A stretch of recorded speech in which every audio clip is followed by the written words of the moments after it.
Hi friends, egg bajji ఎలా తయారు చేసుకునే విధానం చూడండి. కాస్త ఉప్పు వేసుకుందాము, తర్వాత కారం చల్లుకుందాము, కార్న్ఫ్లోర్, శనగపిండి, వాము కొంచెం వేసుకుందాము, పసుపు చిటికెడు వేసుకుందాము, పుదీనా కొంచెం వేసుకొని కొన్ని వాటర్ పోసుకొని నీట్గా కలుపుకుందాము.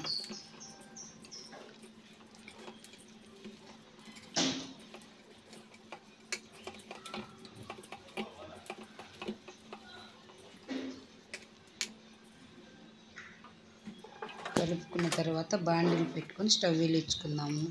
కాస్త ఆయిల్ పోసుకుందాము. ఆయిల్ బాగా కాగిన తర్వాత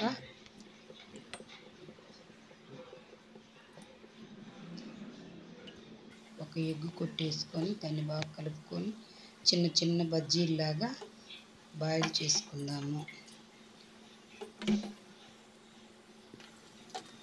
ఇవి బాగా వేగిన తర్వాత ప్లేట్లోకి తీసుకుందాం.